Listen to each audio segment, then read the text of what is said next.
The Aero 15X9 is a refreshed laptop from Gigabyte with Nvidia's new RTX graphics. But how well does it perform in games? I've benchmarked 13 different games at all setting levels with both single and dual channel memory to show you how well it runs and help you decide if it's worth it.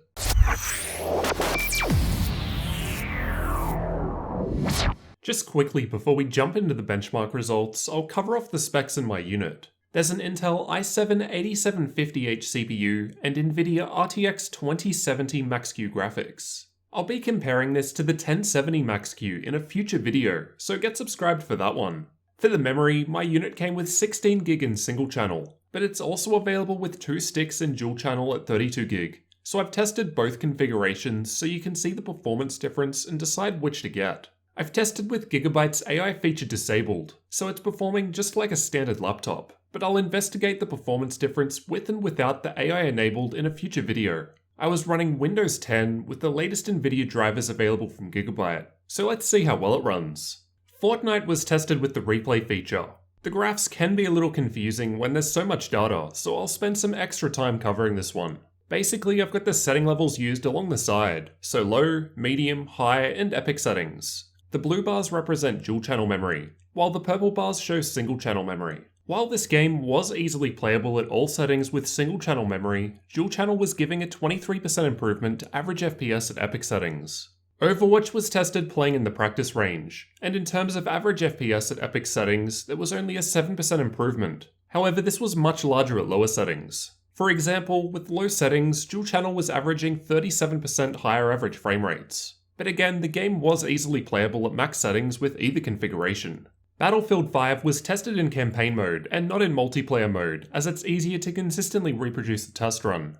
I apologize for the rainbow colors, but there's not much you can do when trying to display so much information. In this case, the purple and green bars were tested with RTX on, and it wasn't really playable at ultra or high settings, with averages in the mid 30 FPS.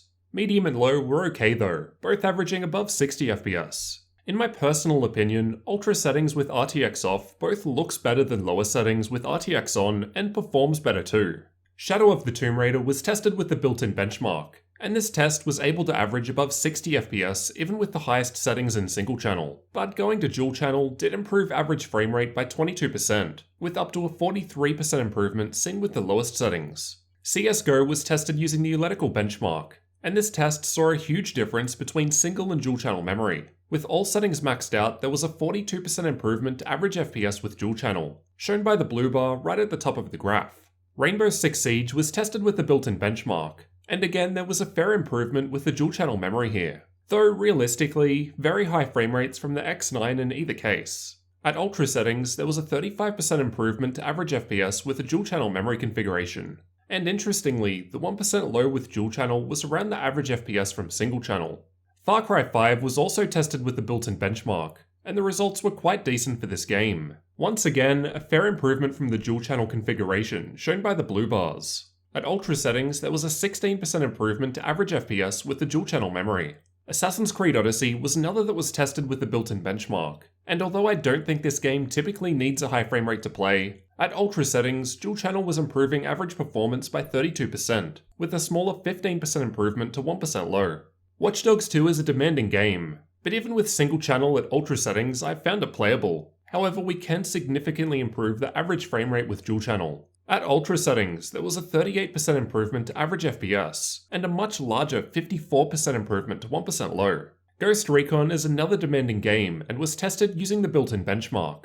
At ultra settings, there was less of a difference to average FPS, but a fairly large 32% improvement to 1% low. Then the gap in average FPS between single and dual channel widens as we step down in settings. Presumably, as these are more CPU demanding, and this is where we tend to see more improvement from the dual channel setup.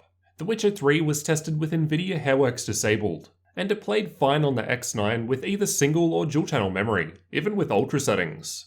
Although it was possible to improve average frame rate by 22% with dual channel. Doom was tested using Vulkan, and this game generally runs quite well on anything. It played very smoothly on either single or dual channel memory. However, the 1% low of the dual channel configuration is around the average FPS for single channel, a nice improvement.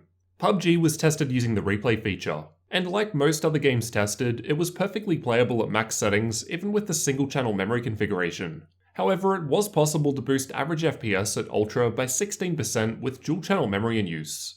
As we have seen, there is a fair difference between single-channel and dual-channel memory. It really makes me wonder why they don't sell it with 16GB and dual-channel rather than single-channel only. Most of the difference in performance was due to that, rather than because one configuration had 16GB while the other had 32GB. You can check the card in the top right corner for a video where I test single and dual-channel memory with the same sizes if you want to see the difference with the same sized memory. Let me know what you guys thought about the performance from the Aero 15X9 down in the comments. And don't forget to subscribe for the full review of the Gigabyte Aero 15X9 laptop, AI and temperature testing, and of course future comparisons to see how the 27 Max-Q graphics holds up against other options.